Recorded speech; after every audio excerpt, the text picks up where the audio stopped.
Buenas. ¿Qué tal? Buenas noches a todos. A ver, quiero saber si ya estamos en vivo en Facebook.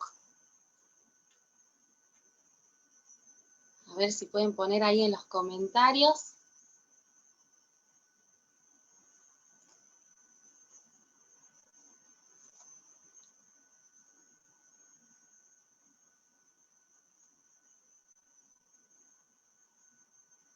Ahí estamos. Muy bien. Estábamos acá tratando de conectarnos. Muy bien. Les saludo a todos en esta noche.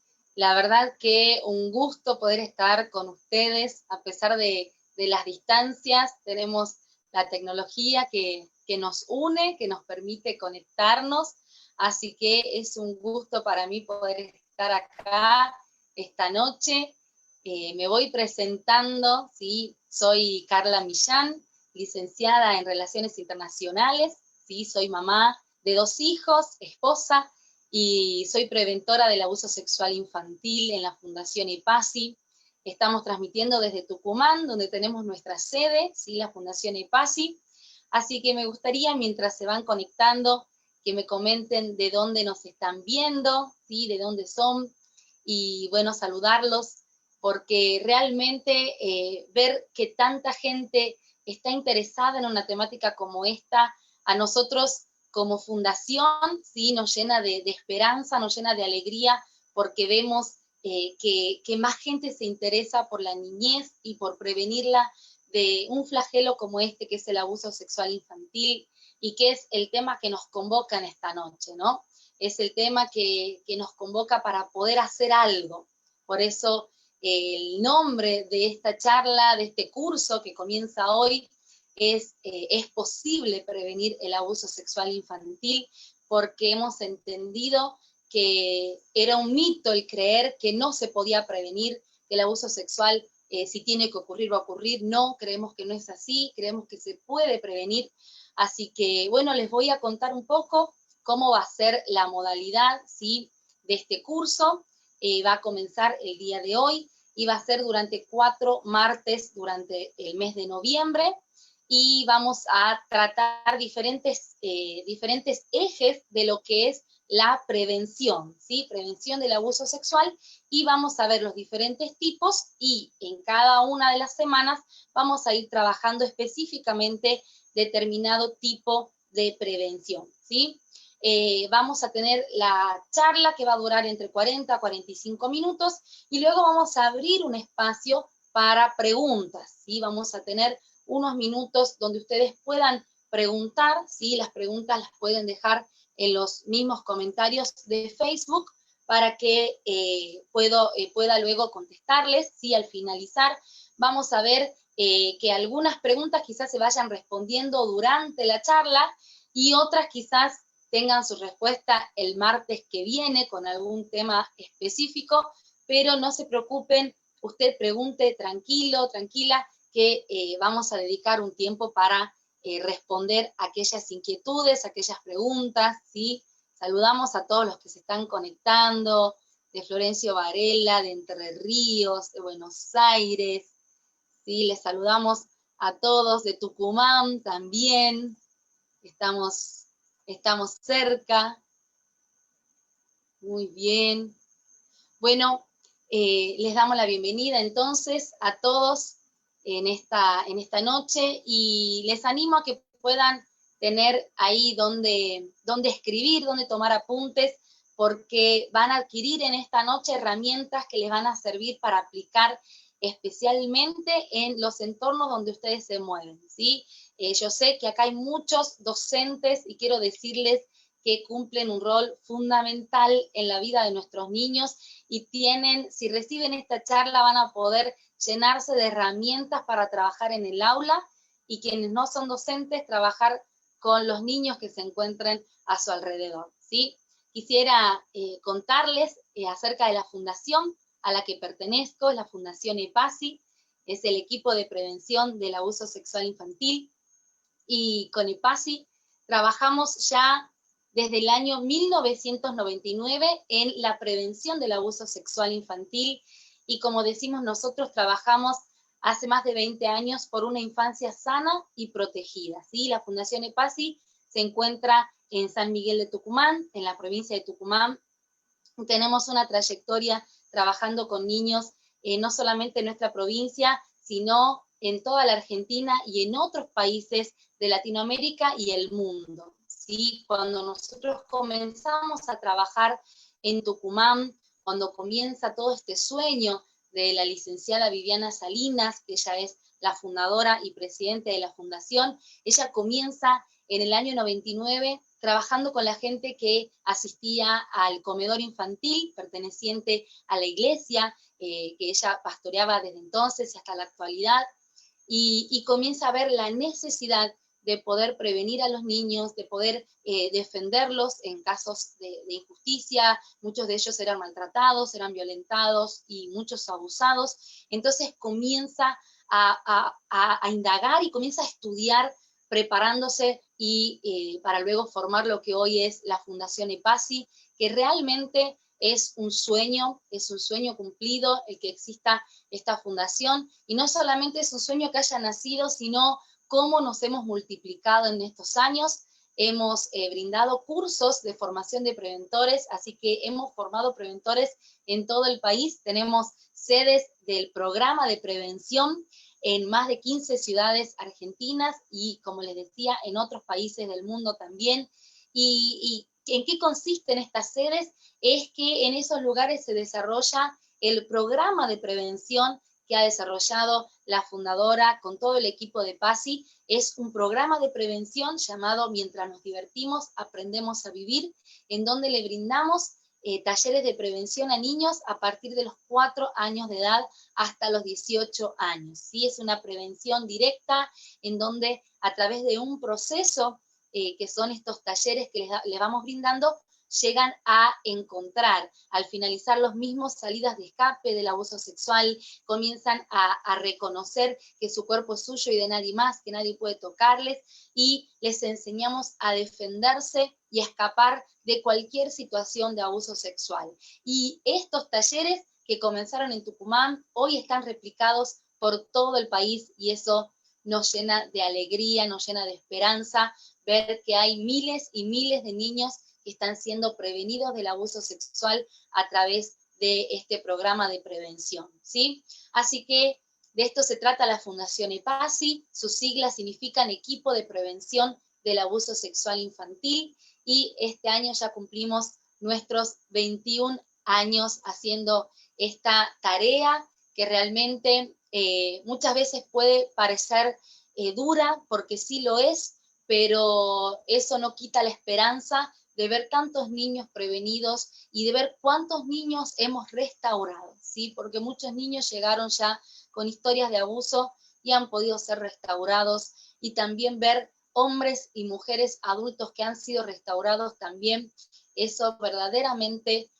nos satisface, ¿sí? Así que, bueno, queremos contarles que la prevención es nuestro eje principal, es nuestro objetivo principal por el cual trabajamos, ¿sí? La prevención del abuso sexual infantil y la prevención del maltrato en todas sus formas, ¿sí? Física, verbal y sexual. Bien, vamos a ir ahora a una realidad que estremece, pero que existe, y que es la realidad del abuso sexual infantil, ¿sí? En América Latina, 2 millones de niños son abusados por año. Un niño es abusado cada 15 segundos, 4 niños son abusados por minuto y 228 niños son abusados por hora. Estas son estadísticas de UNICEF, ¿sí? Del Fondo de Naciones Unidas para la Infancia. Realmente es estremecedor ver la cantidad de niños que sufren este flagelo que es el abuso sexual infantil.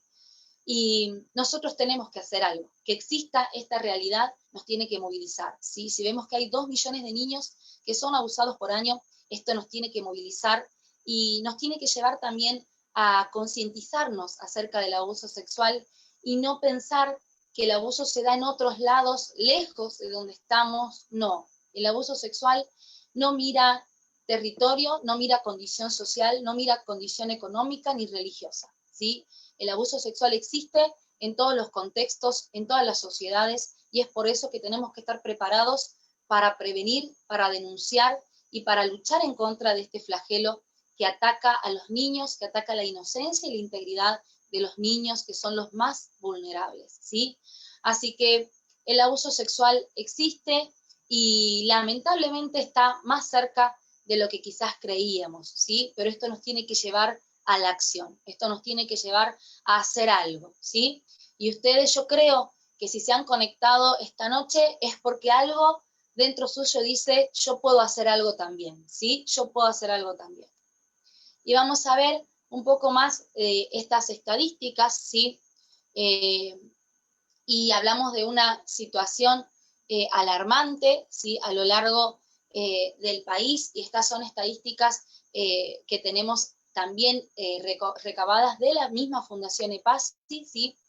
Y que tiene que ver con la cantidad de personas que han sufrido o sufren abuso sexual infantil, ¿sí? O que han sufrido en su infancia, ¿sí? Y tenemos que 7 de cada 10 personas han sufrido algún tipo de abuso durante su infancia, ¿sí? Este es un número muy grande, ¿sí? Que tiene que llamarnos la atención. 7 de cada 10 personas han sufrido algún tipo de abuso, y algunos casos de abuso se descubren en la infancia, pero hay muchos otros casos de abuso que recién son contados cuando la persona ya es adulta.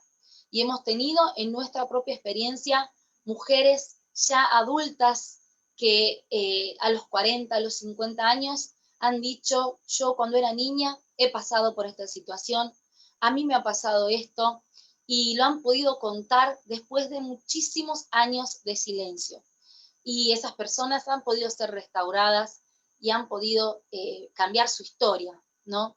Sin embargo, vemos que la cantidad de personas que sufren abuso es altísima, y no solamente de violación, ¿sí? No nos referimos a abuso sexual infantil como violación únicamente, sino que hay muchos tipos de abuso, ¿sí? Hay algunos con contacto físico y otros sin contacto físico, y hay una amplia gama, ¿sí? Y ahora están también todos los abusos que tienen que ver con el grooming, el sexting, la sextorsión, ¿sí? Que con el avance de la tecnología y el mal uso de la tecnología han ido también tomando su lugar, ¿no?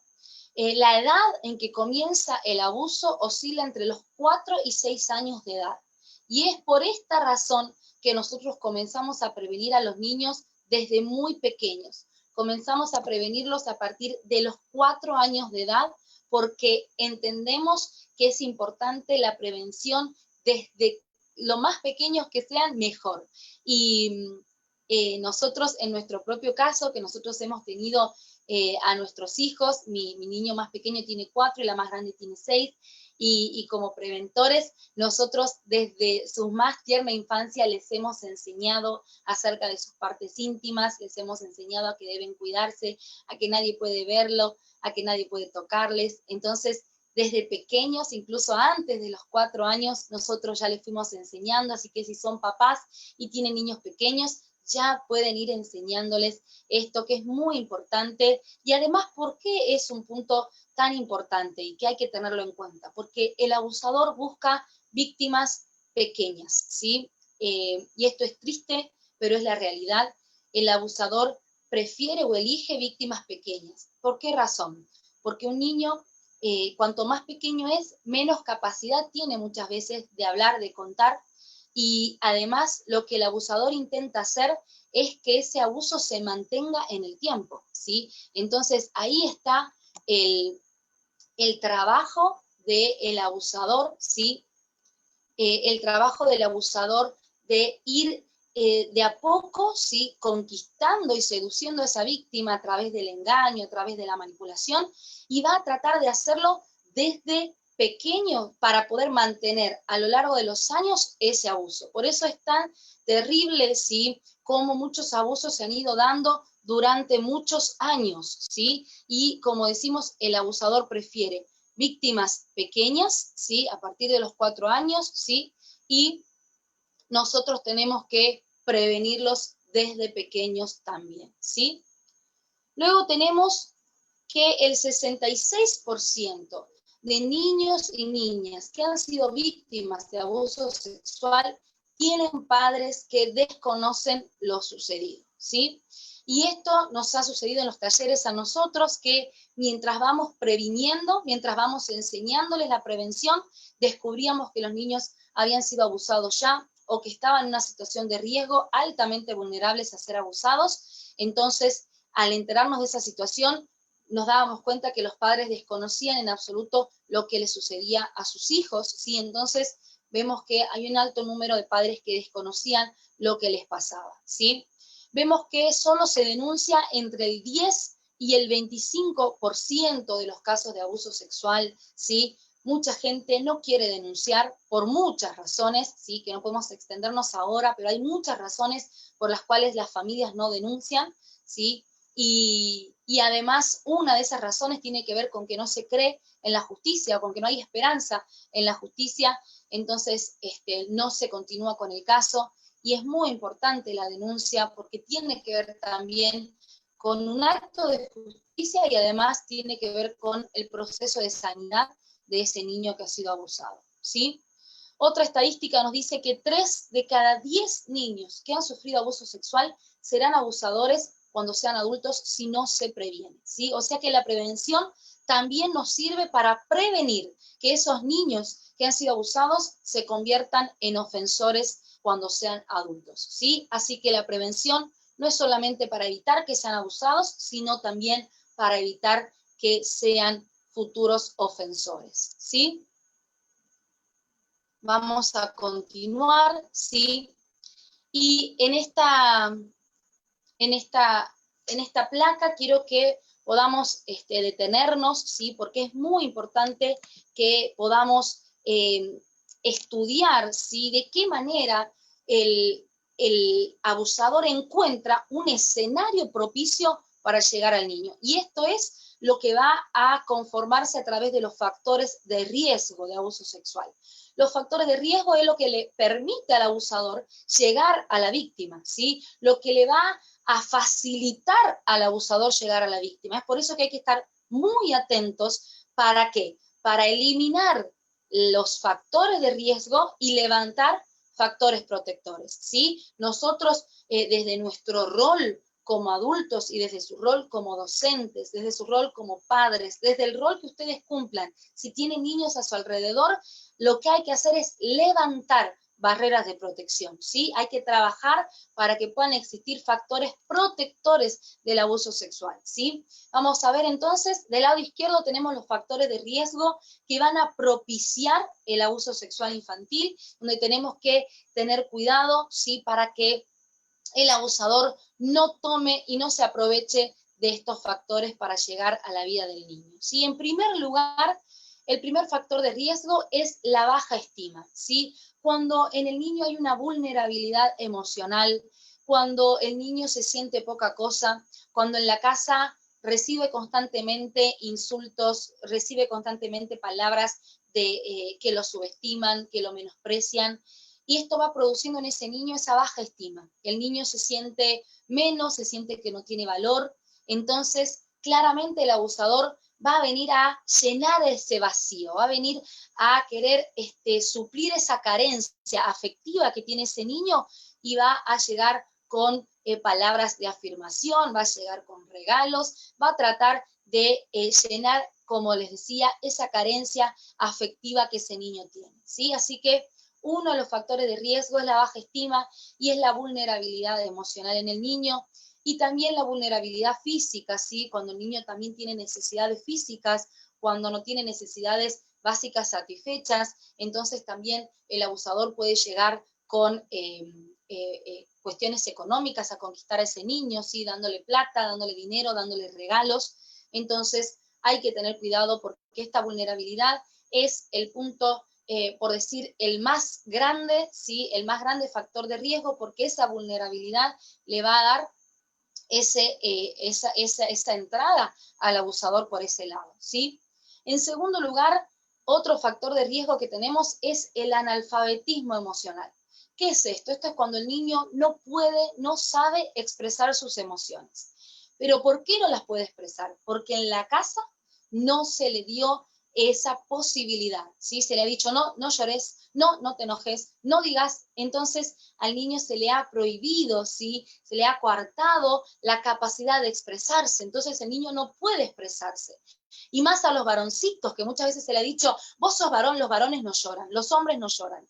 Y eso es un mito, ¿sí? Eso es un mito. Los varones pueden llorar y expresar las emociones es algo sano, ¿sí? El analfabetismo emocional viene cuando las familias no le permiten expresarse a los niños o cuando en la escuela el docente no lee lo que le está sucediendo a ese niño, ¿sí? Porque no le permite expresarse, ¿sí? ¿Qué es lo que sucede muchas veces? El niño entiende, el niño interpretó que hay emociones buenas y emociones malas, y que las emociones malas no las puede expresar, ¿sí? Pero la realidad es que no hay emociones buenas y malas. Las emociones son emociones y lo bueno es expresarlas, y expresarlas de una manera correcta y de una manera madura. Y eso es lo que enseñamos nosotros. Les enseñamos a que ellos puedan manejar de una manera madura las emociones y especialmente el enojo. ¿Sí? Aprender a manejar el enojo es algo que no solamente les permite salvarse, ¿sí? Del abuso sexual,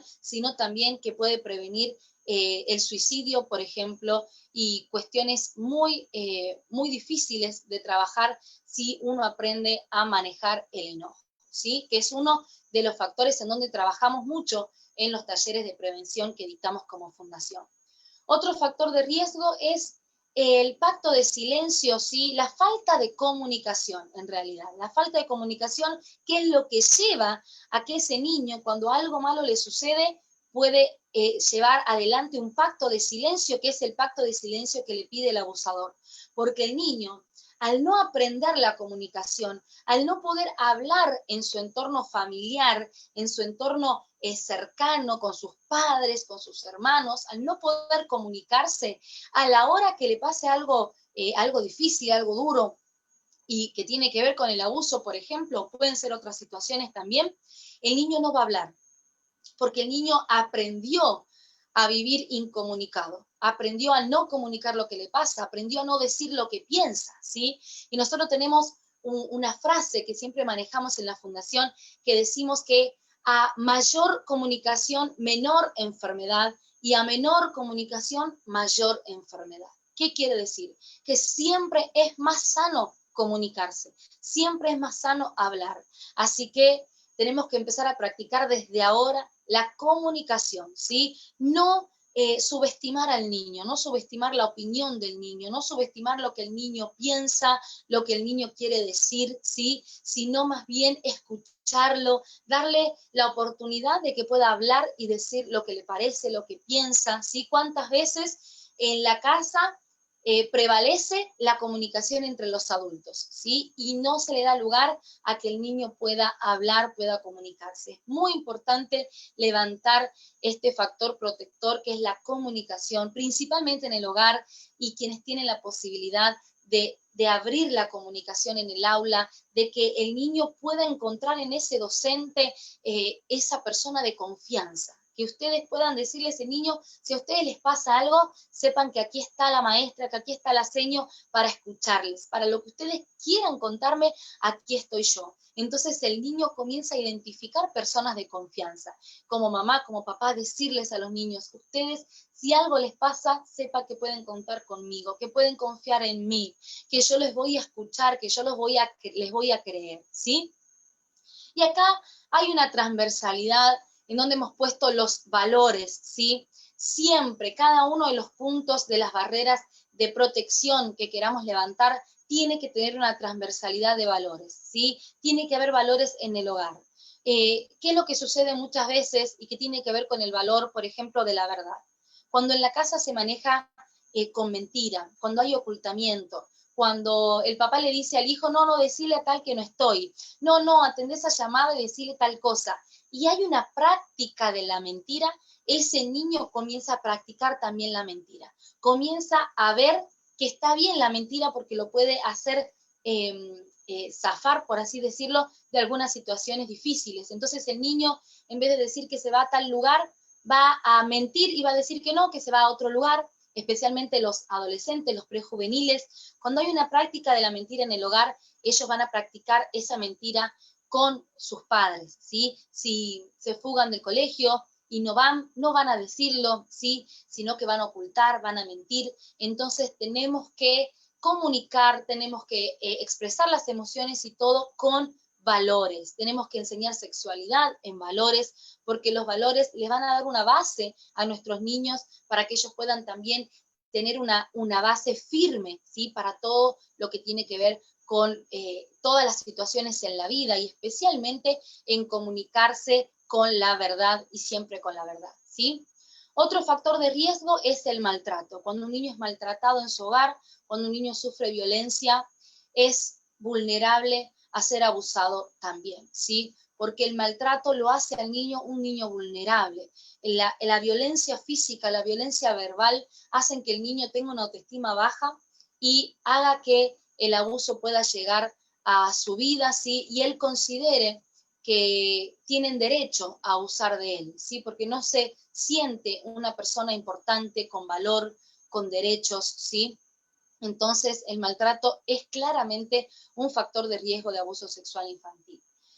La sexualidad distorsionada, ¿sí? Cuando el niño aprende sexualidad de una manera equivocada, cuando el niño aprende sexualidad viendo pornografía, cuando aprende sexualidad con los comentarios de los demás cosificando a la mujer, tratando lo sexual como algo cochino, como algo sucio, entonces tiene una idea, una concepción de la sexualidad distorsionada.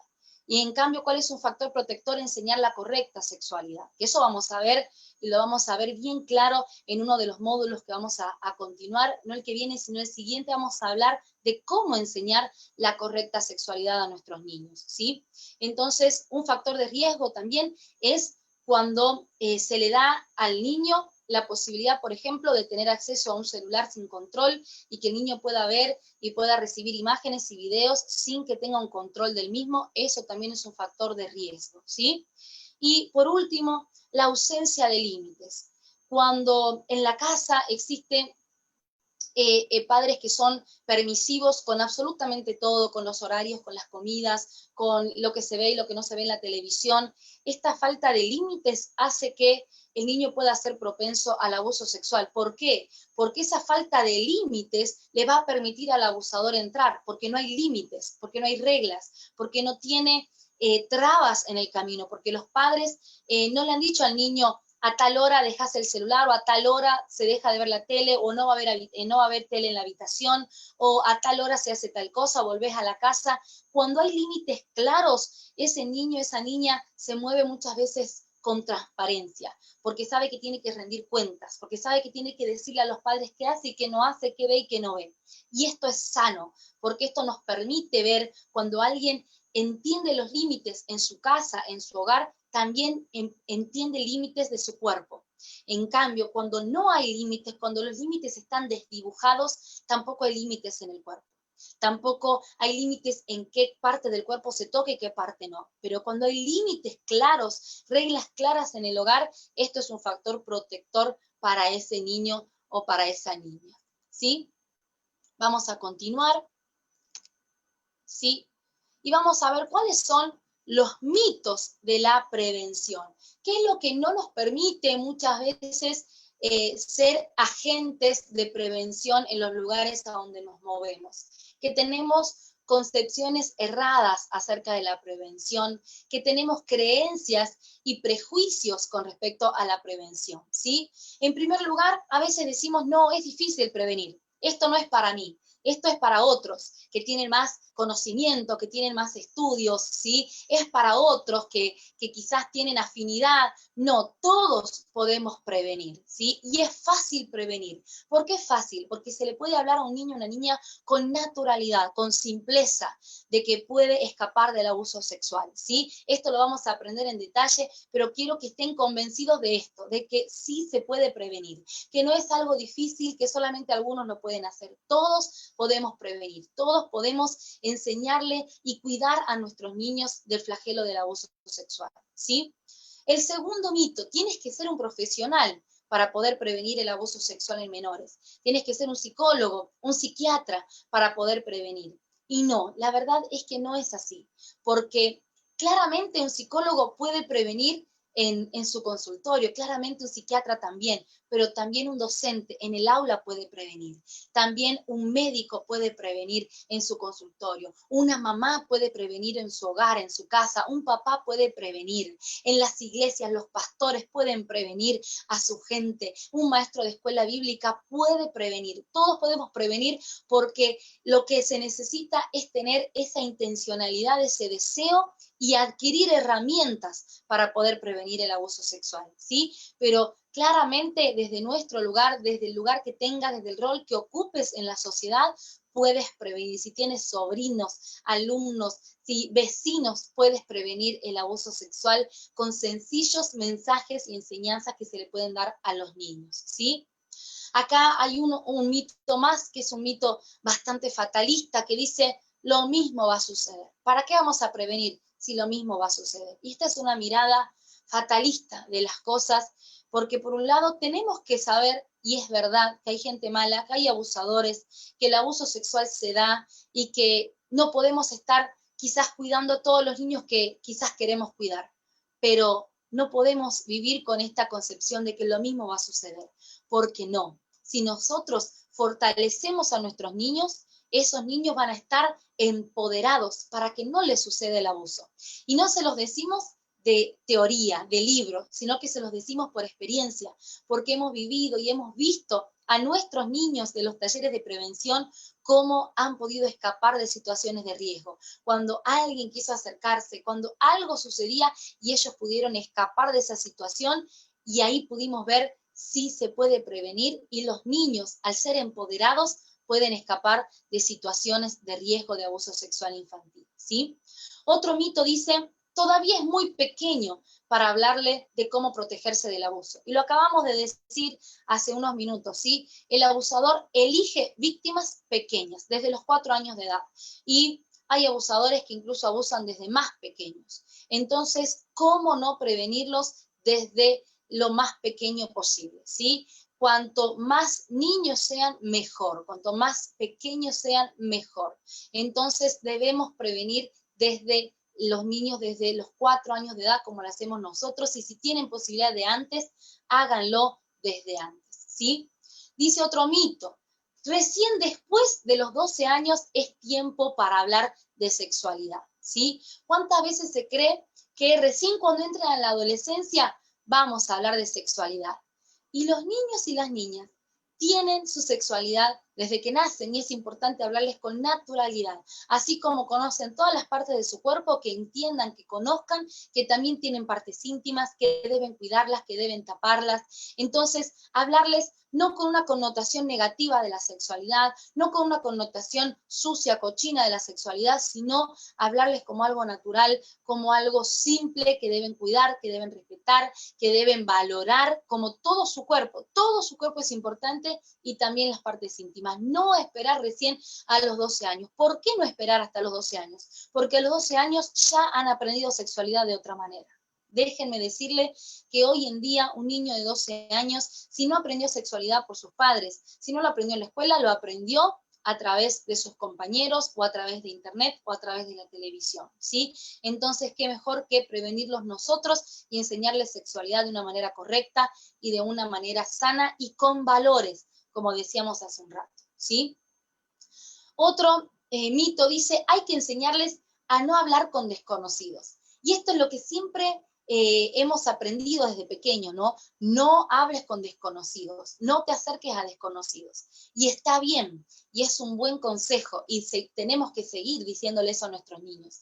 Pero sabiendo que el abuso sexual en un 90% de los casos se da por un entorno conocido a la víctima, es necesario decirles de que tienen que cuidarse de cualquier persona, contarnos a nosotros los adultos, a los papás, a los maestros, cualquier cosa que alguien quiera hacerles, deben contarlo, ¿sí? No importa si es conocido o desconocido, ¿bien? Otro punto dice, si el abuso ya ocurrió, no hay nada que hacer. Y está muy relacionado con el que sigue, que lo vamos a ver juntos, con el tiempo todo se va a olvidar. Mejor no hablar del tema, mejor no tocar el tema. ¿Cuántas veces sucede, sí, que dejamos pasar, diciendo, no, ya se va a olvidar de lo que le ha pasado.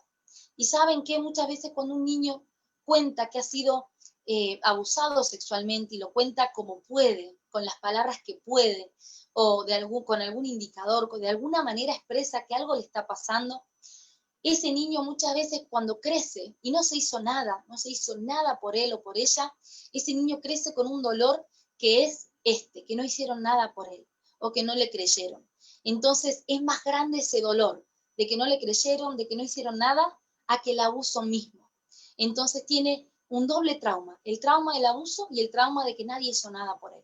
Entonces es muy importante actuar, es muy importante decirle a ese niño, gracias por contarme, has sido valiente, yo te creo, yo estoy con vos, yo te voy a ayudar, a hacernos presentes en la vida de ese niño que está relatando un abuso. Y ese niño, si ya ha sido abusado, se lo puede prevenir para que no vuelva a ser abusado. Y esto lo vamos a ver ahora dentro de un poquito. Pero esto es muy importante, no dejar que las cosas solas pasen, sino actuar en consecuencia, ¿sí? Saber de que sí podemos actuar igual y no tener esta mirada de que no, ya se va a olvidar, ya va a pasar, no hagamos nada mejor, se puede dividir la familia, puede haber problemas, no hagamos nada mejor y esto es peor todavía, ¿sí?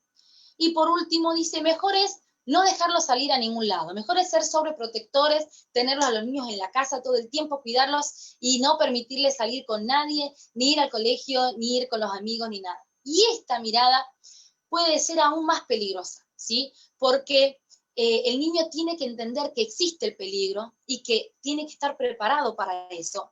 Entonces nosotros lo enviamos al colegio, lo enviamos a la escuela, diciéndole, mirá, tenés que tener estas precauciones, tenés que tener cuidado con esto, y todo nosotros le vamos a enseñar, lo vamos a entrenar a ese niño para que vaya preparado a la escuela, para que vaya preparado a ese club donde queremos mandarlo a que haga fútbol, a que haga rugby, a que haga lo que sea. Podemos mandarlo, enviarlo con tranquilidad y no vivir atemorizados, con miedo, no, mejor no lo mando a ningún lado, por miedo a que le pase algo. Nosotros no debemos actuar con miedo, sino debemos actuar con prevención. Lo que debe movilizarnos no es el miedo, sino la prevención y cuidarlos, porque sabemos que hay gente mala, pero no ver fantasmas por todos lados, abusadores por todos lados, sino prevenir y preparar a nuestros niños para que puedan escapar de esas situaciones de abuso, ¿sí? Vamos a continuar, bien, y vamos a ir a lo que es la prevención, ¿sí? Según la Organización Mundial de la Salud, la prevención es la adopción de medidas encaminadas a impedir que se produzcan deficiencias físicas, mentales y sensoriales, que es la prevención primaria, o impedir que las deficiencias, cuando ya se han producido, tengan consecuencias físicas, psicológicas y sociales negativas, que aquí ya abarca lo que es prevención secundaria y terciaria. Bien, entonces, en cualquier área, no solamente en prevención del abuso, sino prevención de cualquier enfermedad, prevención de virus, prevención de contagios y de lo que sea, es la adopción de medidas encaminadas a impedir que algo suceda. ¿Qué quiere decir esto? Son medidas que se toman antes de que suceda, para poder prevenir, para impedir que ese daño llegue, para impedir que esa enfermedad llegue, para impedir que ese contagio se dé, ¿sí? Entonces, así como en este tiempo estamos recibiendo las medidas de prevención, sí, por todos lados, lavarse las manos, el distanciamiento y demás, ¿para qué es? ¿Para qué son estas medidas? Para impedir que la enfermedad llegue, para impedir que el virus llegue. Entonces, la prevención es actuar antes, ¿sí? Es prepararnos antes. Y la prevención del abuso sexual infantil en sí, tenemos una definición que es la que está creada por la licenciada Viviana Salinas, que es prever un daño, anticiparnos para que la destrucción del abuso sexual nunca llegue. Y si llegara a pasar, para que nunca más vuelva a suceder, ¿sí? Entonces, prevenir el abuso sexual es anticiparnos para que no llegue el abuso sexual, ¿sí? Son todas las medidas que voy a tomar antes de que el abuso sexual llegue, ¿sí? Yo voy a prevenir, voy a cuidar a ese niño para que no sea abusado, ¿sí? Y por eso nuestro logo, ¿sí? Tiene un paraguas, que ahí lo pueden ver en cada una de las placas, de las diapositivas, y ese es nuestro logo. El logo de la fundación es un paraguas abierto, ¿sí? En donde estamos dando un mensaje de que al abrir el paraguas, ¿sí? El abuso no llega, ¿sí? ¿Y esto qué quiere decir? Que así como cuando nosotros vemos el cielo gris y vemos las nubes oscuras, ¿sí? ¿Qué es lo que tendemos a hacer? Decimos, voy a salir con el paraguas por si acaso llegara a llover. Entonces, yo me anticipo a que puede suceder que llueva, y puede ser que no, pero yo salgo con el paraguas por prevención. Y este es el mensaje que damos con nuestro logo. Nosotros abrimos ese paraguas de la prevención y al abrirse el paraguas estamos abarcando todos los ejes de la prevención, que lo vamos a ir aprendiendo, no se preocupen que vamos a darle las herramientas, pero al abrir ese paraguas estamos impidiendo que cuando el abuso quiere llegar a ese niño esté protegido, ¿sí? Entonces, como decíamos, prevenir es eso, es anticiparme es impedir que ese daño llegue, y es hacer todo lo que esté a mi alcance para que a ese niño no le ocurra el abuso sexual. Y si ya ocurrió, cuidarlo para que no le vuelva a suceder. Si ya ocurrió, prevenirlo de un futuro abuso, ¿sí? Y esto también es posible. ¿Y por qué hablamos de prevenirlo de un futuro abuso? Porque los niños que ya han sido abusados son más vulnerables a ser abusados nuevamente, por el mismo abusador o por otro, ¿sí? Y esto es así porque el abuso sexual infantil lo hace a ese niño vulnerable. Entonces, con más razón, si ya ha sufrido abuso o si ya ha estado en una alta vulnerabilidad de ser abusado, le voy a dar herramientas de prevención para que no le vuelva a suceder, ¿sí? Y aquí es cuando hablamos de ¿qué? De los tipos de prevención, porque hay diferentes maneras de prevenir. Y esto es lo que vamos a ir viendo también a través de los módulos, ¿sí? Los diferentes tipos, pero ahora lo vamos a ver a grandes rasgos, ¿sí? Los tipos de prevención, ¿sí? Y tenemos, en primer lugar, la prevención primordial, luego tenemos la prevención primaria, luego la secundaria y la terciaria, ¿sí? Vamos a verlo a grandes rasgos porque, como les dije, los siguientes módulos vamos a desarrollarlos a cada uno de ellos, ¿sí? La prevención primordial es aquella en la que utilizamos los medios masivos de comunicación, en donde utilizamos las redes sociales, la televisión, donde hacemos marchas callejeras, donde hacemos movilizaciones, en donde damos a conocer la problemática del abuso sexual, y de esta manera se trae conciencia a la sociedad de que existe esta realidad y que se puede prevenir, ¿sí? Lo que estamos haciendo ahora con esta capacitación, con este curso, es esto, es prevención primordial. Bien, utilizar los medios que tenemos a disposición para poder prevenir. Bien, la prevención primaria es aquella prevención que se da de forma directa a los niños, niñas y prejuveniles, ¿sí? Es la prevención que se da a partir de los 4 años de edad, a los 18, en donde vamos a darle a ese mismo niño las herramientas para que el abuso sexual nunca llegue. Es la prevención de primera mano, cuando yo voy a prevenir de manera directa a niños y niñas cuando el abuso sexual nunca estuvo, no llegó, pero yo lo estoy previniendo de manera directa con esta prevención primaria para que el abuso no llegue, ¿sí? La prevención secundaria es cuando ya hay indicios de que algo está sucediendo, es cuando hay una detección precoz de que hay abuso sexual o que ese niño o niña está en una situación de riesgo de abuso sexual infantil. Entonces actuamos con esta prevención que es la secundaria. ¿Para qué? Para impedir que llegue el trauma, ¿sí? Para disminuir las secuelas que puedan haber por ese abuso sexual. Y la prevención terciaria es cuando ya se trabaja exclusivamente en la restauración de esa víctima de abuso sexual, que nosotros le llamamos no víctima sino sobreviviente, y tiene toda una explicación que ya se la vamos a dar también, pero la prevención terciaria es cuando ya se ha instaurado, ¿sí? Esa enfermedad, el trauma, la fobia, donde ya hay esquizofrenia o alopecia, encopresis, desdoblamiento de la personalidad, cualquier tipo de trauma ya que se ha instaurado a causa del abuso sexual y ya se lleva adelante una prevención terciaria que se trabaja en la restauración, buscando disminuir, ¿no?, el trauma, tratando de que esa persona pueda recuperarse. Y nuestro lema, y de lo que estamos convencidos, es que la restauración del abuso sexual es posible, que las personas que han sufrido abuso sexual pueden restaurarse. Hay ramas de la psicología que dicen de que una persona que ha sufrido abuso no puede recuperarse, pero nosotros no solamente lo creemos, sino que lo hemos vivido y lo hemos visto, de que es posible la total recuperación de una víctima de abuso sexual infantil, ¿sí? He ido rápido con esta placa porque vamos a verlo detalladamente a cada uno de estos puntos en las siguientes semanas, ¿sí? Y por último, dejarles en claro esto, de que todos podemos prevenir, ¿sí? Acá ven esta imagen, que es una de mis preferidas, ¿sí?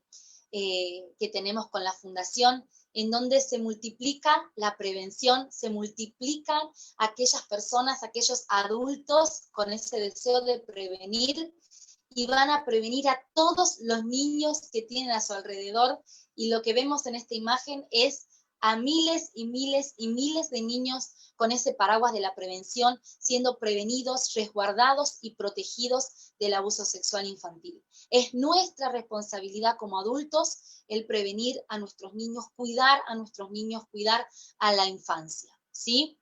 Y aquí también les dejo, ahora vamos a continuar con las preguntas, ¿sí? Pero les quería dejar ahí las redes sociales para que también puedan seguirnos, ¿sí? Nuestras redes sociales en Facebook, en Instagram, en Twitter y en YouTube, ¿sí? Para que puedan seguirnos. Y si alguna persona también quiere y está interesada en conseguir material, ¿sí? Con respecto al abuso sexual y a su prevención, también pueden escribirnos, ¿sí? Que tenemos disponibles para que lo puedan adquirir. Y también nuestros cursos, ¿sí? Que tenemos cursos disponibles. Están abiertas las inscripciones para el curso de formación de preventores, que es 100% online, y es a través de nuestra plataforma virtual, pasieducación.com, así que están cordialmente invitados. Y ahora me gustaría saber si hay algunas preguntas, algunos comentarios quizás, ¿sí? Muy bien. Dice acá, por ejemplo, ¿qué podemos hacer si un niño fue y es abusado y se acostumbró al abuso? Es que es lo que suele suceder. El niño aprende, y el abusador le hace creer al niño de que la responsabilidad del abuso no es solamente del abusador como victimario, sino de él. Entonces el niño no lo ve al abusador como un victimario, como esa persona mala que le está haciendo daño, sino que se acostumbró a ese abuso, y es por eso que los abusos se dan por años que el abusador abusa a su víctima. Es más, el abusador puede llegar a abusar a más de 300 personas a lo largo de su vida. Entonces, cuando un niño está siendo víctima de abuso sexual, hay que rescatarlo, ¿sí? Hay que rescatarlo. Ningún niño puede brindar consentimiento para ser abusado. No solamente porque no tiene la capacidad psíquica, ¿sí? Mental, para poder entablar una relación sexual, porque no está preparado, no está preparada su mente para tal situación, sino que también es totalmente ilegal, totalmente un delito. Entonces hay que rescatar a ese niño. No importa que se haya acostumbrado y que crea que es normal, nosotros tenemos que rescatar a ese niño. Tenemos que hablar con la parte de la familia sana para poder rescatar a ese niño de esa situación de abuso, y que él sepa que no es algo normal, que no es algo bueno, sino que es algo que lo está dañando, es algo malo, y hay que sacarlo de esa situación, ¿sí? Muy bien, a ver, ¿alguna otra? ¿Sí? ¿Se puede identificar un abusador?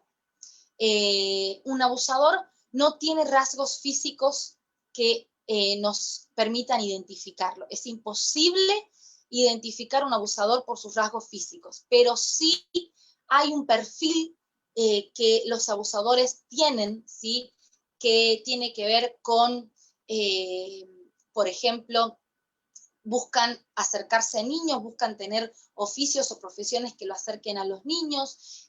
Un abusador va a intentar ganarse la confianza del niño. Ustedes tienen que saber que los casos de secuestro, los casos de abusos forzados y por violencia son los menos. La mayoría de los casos de abuso es donde el abusador ha ido seduciendo a la víctima, ha ido conquistando a la víctima, obviamente utilizando la manipulación, utilizando el engaño, pero ganándose la confianza de la víctima. Entonces nuestros ojos tienen que estar abiertos. ¿Por qué? Porque identificar a un abusador tiene que ver con todo un perfil, ¿sí?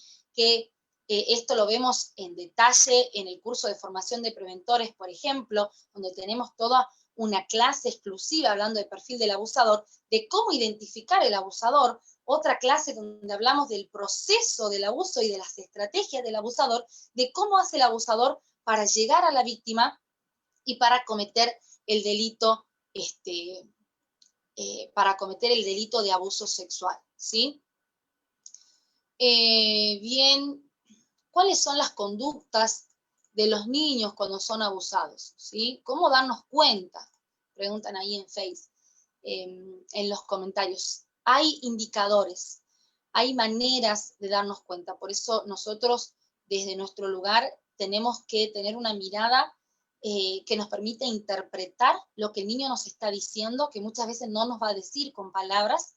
Quizás un docente o una mamá, un adulto espera que el niño venga y diga, me está pasando esto, esto y esto, y, y muchas veces no va a ser así, el niño no va a encontrar las palabras, entonces hay que ser y convertirnos en intérpretes de lo que ese niño quiere decirnos, y hay indicadores físicos e indicadores conductuales del abuso sexual infantil. Es muy amplio, pero por decirles algunos ejemplos, ¿sí? Un indicador conductual es obviamente que el niño cuente que ha sido abusado, que cuando un niño cuenta que ha sido abusado hay que creerle, porque los niños no mienten con respecto al abuso sexual infantil. Un niño puede fantasear y puede inventar sobre cualquier tema, pero no puede inventar sobre lo que tiene que ver con abuso sexual. Así que si un niño contó que fue abusado, es verdad, hay que creerles, ¿sí? Un indicador, por ejemplo, puede ser a través de dibujos. Cuando un niño dibuja constantemente formas fálicas, por ejemplo, en sus dibujos, y otras imágenes, por ejemplo, que van a hablarnos de que en la casa hay violencia o que está sufriendo violencia, ¿sí? A través de dibujos. Podemos darnos cuenta también de que un niño está siendo abusado cuando el niño de repente no quiere ir a determinado lugar, ¿sí? Supongamos a la casa de un abuelo, a la casa de un tío, que no quiere ir y no nos dice la razón por la cual no quiere ir, eso tiene que llamarnos la atención, que no quiera ir, o el otro extremo, que quiera ir demasiado a esa casa, ¿sí? Porque quizás el abusador le da cosas, o quizás el abusador le dice cosas, entonces quiere estar con esa persona, y sepamos también que el niño tiene una disociación tremenda. ¿Por qué? Porque el abusador por momentos es bueno, porque le dice cosas lindas, porque le regala cosas, porque lo trata bien, y por momentos es malo, porque se convierte en ese monstruo que lo abusa, ¿sí? Y que se aprovecha de él. Entonces, no tenemos que pretender que el niño nos diga, sí, esa persona es mala porque me ha hecho tal cosa, porque ese niño, sepamos ver que la psiquis del niño no está preparada para entender que una persona pueda hacerle eso. Entonces, el niño puede creer que la persona es buena y puede querer estar con esa persona, sin embargo, esa persona le hace daño, y es un indicador también.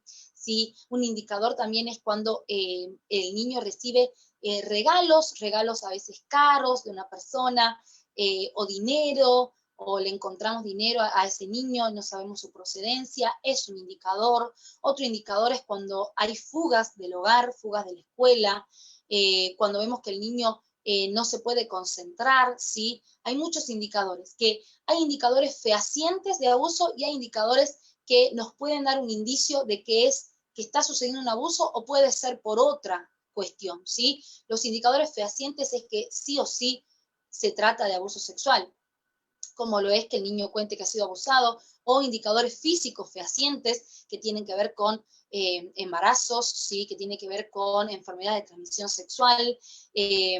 Otros indicadores son, por ejemplo, la alopecia, la encopresis, ¿sí? La incontinencia, son indicadores físicos, algunos fehacientes y otros no, ¿sí? Esto también lo damos ampliamente en el curso, ¿sí? Por eso les recomiendo hacer el curso, porque les va a brindar muchísimas herramientas, y ahora estamos viendo lo que es la prevención, pero en el curso también van a aprender a detectar el abuso sexual y van a aprender a saber cómo actuar ante un abuso sexual, ¿sí? ¿Qué hacer cuando el abuso sexual ocurre? ¿Sí?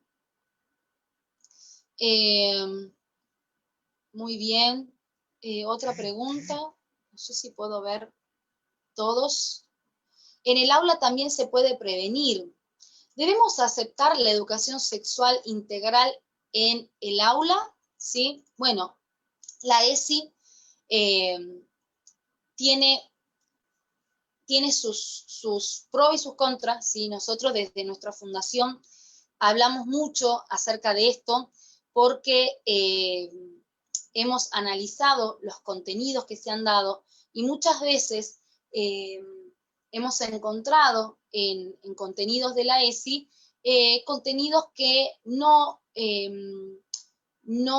coincidían con nuestros valores, ¿sí? Nosotros desde la Fundación EPASI enseñamos la heterosexualidad, enseñamos el valor de la familia, enseñamos el valor de la vida, y hemos encontrado en algunos materiales que se propone, por ejemplo, el aborto, ¿sí? Que se propone también la idea de diferentes tipos de familia, o también hemos visto porque hemos leído el material de cómo hay una transversalidad de la ESI con la ideología de género, y es por eso que creemos que sí se debe enseñar sexualidad. Es muy bueno que pueda enseñarse sexualidad, pero con valores, ¿sí? Una sexualidad con valores es una sexualidad en donde el niño entiende que tiene límites, que existen límites, ¿sí? También nos hemos enterado de casos donde se ha enseñado ESI y donde no se han respetado los límites de los niños, donde se les ha permitido verse o ver las partes íntimas, y esto es totalmente un delito contra la integridad sexual de ese niño. Entonces, para nosotros es grave que no se respete la intimidad, que no se respeten los límites en el niño. Para nosotros es grave. ¿Por qué?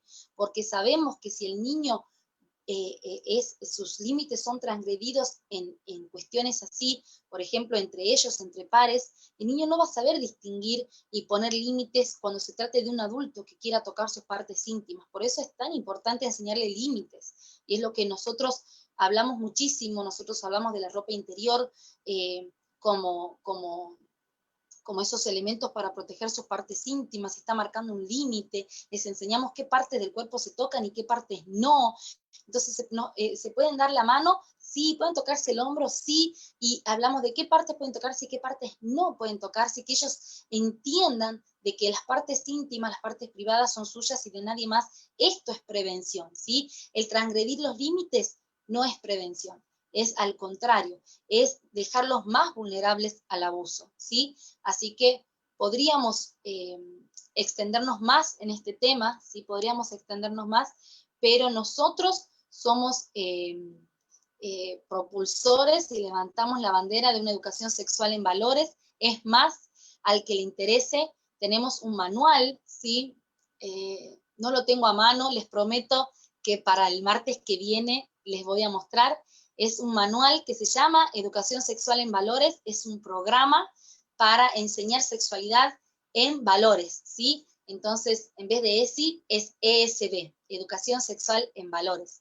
Así que lo tenemos a la venta en Mercado Libre, para que puedan adquirirlo, en Amazon también. En Mercado Libre pueden tenerlo en formato físico y en Amazon en formato digital, y es un material muy completo, muy abarcativo, que habla desde manejo de emociones, autoestima, y ahí hablamos de todos los valores, el valor de la vida, el valor de la familia, el respeto, el pudor, la intimidad. Así que si lo quieren adquirir, pueden ingresar ahí a Mercado Libre o pueden mandarnos un mensaje privado o un mail, así les estemos dando más información, ¿sí? Si quieren comunicarse por mail, es pasituc@gmail.com, ¿sí? Tenemos un material de educación sexual en valores que pueden adquirirlo, ¿sí? Bien, ¿alguna otra pregunta ya antes de despedirnos? A ver, ¿hay alguna otra pregunta?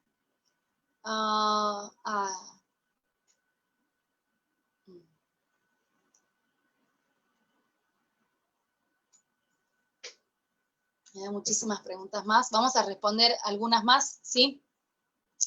¿Qué hacer con aquellos niños que repiten en otros abusos que ellos mismos recibieron? Bueno, esto es lo que nosotros llamamos el abuso entre pares, ¿sí? Y es cuando se repite la conducta, ¿sí? Se repite, es una conducta aprendida que lo está repitiendo. Y es claramente un indicador de abuso, claramente un indicador de abuso. Ese niño que está siendo ofensor de otro, ¿sí? Es porque ha aprendido esa conducta y la está repitiendo en otro. Entonces hay que trabajar con ese niño que está siendo ofensor en esta relación entre pares. Hay que trabajar y hay que ver qué es lo que está sucediendo, indagar hasta encontrar qué es lo que le está sucediendo a ese niño, quién es el que está practicando eso con él, que lo lleva a repetir esa conducta, ¿sí?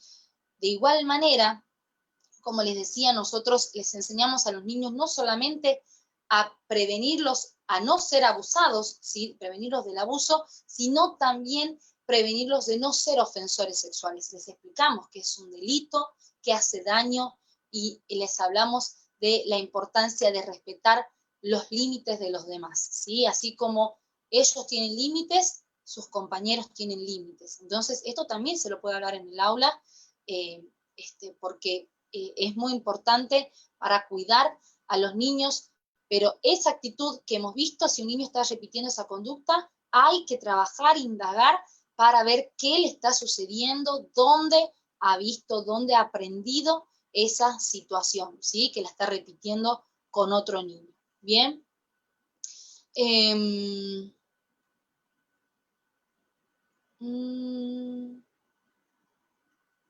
Bien. ¿Cómo puedo prevenir el abuso si soy ajeno a la familia del niño? Sí, nos ha sucedido muchas veces. ¿Y qué es lo que hay que buscar? ¿Qué es lo que nosotros hablamos? Buscar la parte sana de la familia. A ver, si el abusador es el padrastro o es el padre, hay que hablar con la madre y ver qué es lo que ella piensa, ¿sí? Si la madre lo apaña al esposo, a la pareja, si la madre no le cree al niño, hay que buscar hasta conseguir a alguien que nos crea, ¿sí? Porque nosotros le hemos creído al niño. Es decir, veamos un caso hipotético. Supongamos que usted es un docente y el niño viene y le cuenta. Entonces, tiene información de primera mano del niño mismo y, como le decía recién, hay que creerle. Entonces, al ir a hablar con esa mamá, si esa mamá no le cree al niño, no le cree a usted, hay que buscar a alguien en la familia que sí le crea al niño y que esté dispuesta a hacer algo por ese niño, ¿sí? Quizás una tía, una hermana mayor, alguien que pueda acompañar a ese niño, ¿sí? Como docentes van a tener una posibilidad de llegar y de conseguir con quién aliarse para defender a ese niño, para cuidar a ese niño, ¿sí? No rendirnos a la primera, ¿sí? Si no hemos encontrado a alguien que nos crea a la primera, bueno, seguir intentando hasta que consigamos a alguien con quien aliarnos para ayudar y defender a ese niño. De igual manera, aún así, si no encontrase alguien que me crea y con quien aliarme, puedo hacer la denuncia, aunque yo no sea cercano a la víctima, aunque no tenga ningún vínculo de parentesco, lo mismo podemos hacer la denuncia. No solo podemos, sino que es obligación, ¿sí? Están obligados todos aquellos que reciben una revelación de abuso, tienen sospechas de abuso, deben denunciar, ¿sí? Deben denunciar. Ante sospechas de abuso hay que denunciar, y más si se trata de un rol como el de un docente o de un directivo de una escuela, tienen que denunciar, ¿sí? Se denuncia al teléfono del niño, se puede denunciar a una comisaría, se puede denunciar, ir a la Defensoría de Menores, ¿sí? Pero hay que denunciar, ¿sí? Porque si ya saben de un caso, el no denunciar nos hace cómplices de ese abuso, ¿sí? Así que es importante siempre denunciar, ¿sí? Bien, y acá justo estaba la pregunta, ¿es recomendable hacer la denuncia? Bueno, como les decía, es importante denunciar, pero hay excepciones, ¿sí? Que nosotros también la trabajamos a este tema de una manera mucho más abarcativa, porque hay casos en donde hay que esperar para hacer la denuncia, donde no conviene hacer la denuncia rápido, sino que conviene esperar un poco hasta, por ejemplo, descubrir quién es exactamente el abusador, o por ejemplo, ver si vive o no vive en la casa. Entonces, está bueno tener más información para hacer la denuncia. Cuanto más información, mejor. Pero no dilatarlo demasiado, ¿sí? Sino lo mismo denunciar, ¿sí? En algunos casos nos ha pasado que denuncias jurídicas no han prosperado y hemos hecho denuncias sociales, ¿sí? Que es hablar, nombrarlo y decir quién es el abusador, ¿sí? Nunca exhibiéndola ni mostrándola a la víctima, sino al abusador, y es un tipo de denuncia social, ¿sí?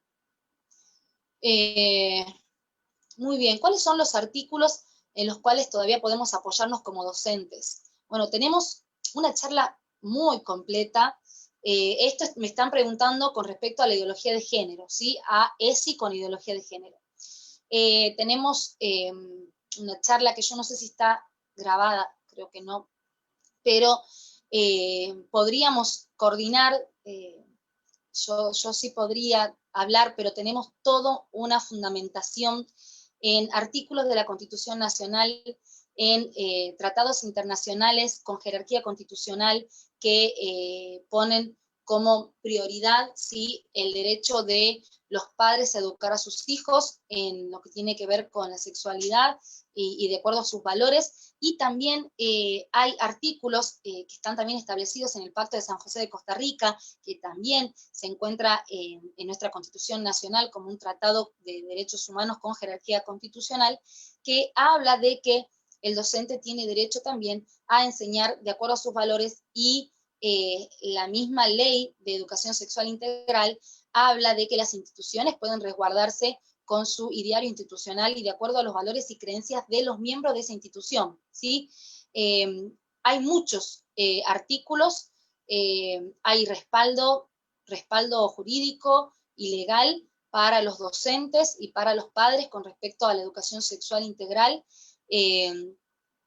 Recomendamos sí enseñar, sí, si eres un docente y tienes la oportunidad, hacerlo, pero no con el contenido que viene del Ministerio de Educación, que muchas veces es un contenido, como lo acabamos de decir, con ideología de género, ¿sí? Con esa transversalidad de ideología de género, y por eso el docente puede optar por utilizar otro material, ¿sí? Que es como el que les recomendamos, el nuestro, Educación Sexual en Valores, u otro material que tengan, que hable de valores en la sexualidad, ¿no? Pero sí hay artículos en la Constitución Nacional, leyes y tratados internacionales que resguardan los derechos de los padres, de los docentes y los derechos de los niños a que no se viole su integridad, su intimidad, su derecho de expresión, su derecho a la libertad de conciencia, ¿sí? Así que sí, sí existen muchos artículos superiores a la Ley de Educación Sexual Integral y superior también a la Ley de Diversidad de Género, ¿sí? Así que sí tienen fundamento legal para resguardarse en este sentido, ¿sí? Muy bien. Bueno, vamos a ir finalizando, ¿sí? Hay otras preguntas más, pero no nos da el tiempo para seguir. Voy a ver si algunas las podemos responder la semana que viene, o quizás algunas se vayan respondiendo durante la charla, ¿sí? Así que bueno, me voy despidiendo, ¿sí?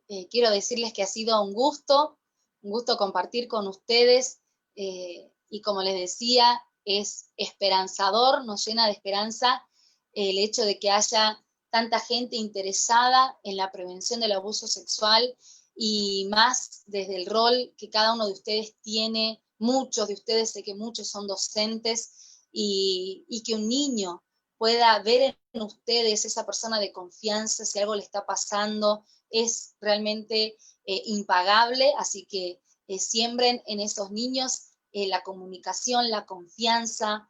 Vamos a ir viendo en los siguientes módulos cómo verdaderamente prevenir, cómo trabajar con los niños en la prevención, ¿sí? Primordial, primaria, y cómo lo hacemos nosotros, ¿sí? Y darles herramientas para que puedan hacerlo desde sus lugares, ¿sí? Así que bueno, les doy muchas gracias, les doy gracias a los organizadores, ¿sí? Del grupo de docentes de Reino de Argentina.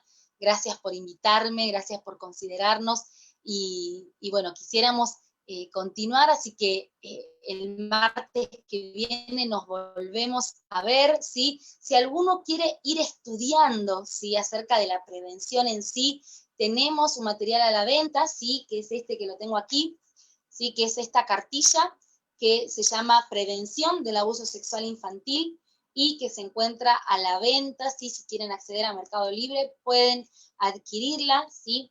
Y es una cartilla que es bastante completa con la temática de prevención. Si quieren estudiar más, ahí les recomiendo para que puedan adquirirla también. Ha sido realmente un placer, ¿sí? Me voy despidiendo. Pueden escribirnos, ¿sí? Estamos ahí a disposición, siempre contestamos los mensajes, los mails, y si quieren también información sobre los cursos, sobre los materiales, lo que necesiten, estamos a su disposición, ¿sí? Me despido y deseando que Dios les bendiga a cada uno de ustedes. Hasta luego.